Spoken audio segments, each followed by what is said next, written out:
राष्ट्रीय राजधानी दिल्लीतील आयटीओ परिसरात झालेल्या वाहन अपघातात दिल्लीचे आमदार अनिल झा आणि कर्नाटकातील बेळगाव दक्षिणचे आमदार अभय पाटील किरकोळ जखमी झाले आहेत। मिळालेल्या माहितीनुसार दोन्ही आमदार प्रवास करत असलेल्या वाहनाची आयटीओ परिसरात एका कारला धडक झाली।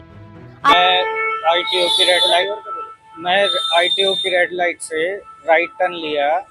अपोजिट साइड से एक स्विफ्ट कार वाला बहुत तेजी में आके बैरियर तोड़ के मेरी गाड़ी के टक्कर मारी। और आप उसमें गाड़ी लेके आ रहे थे? मेरे पास इनोवा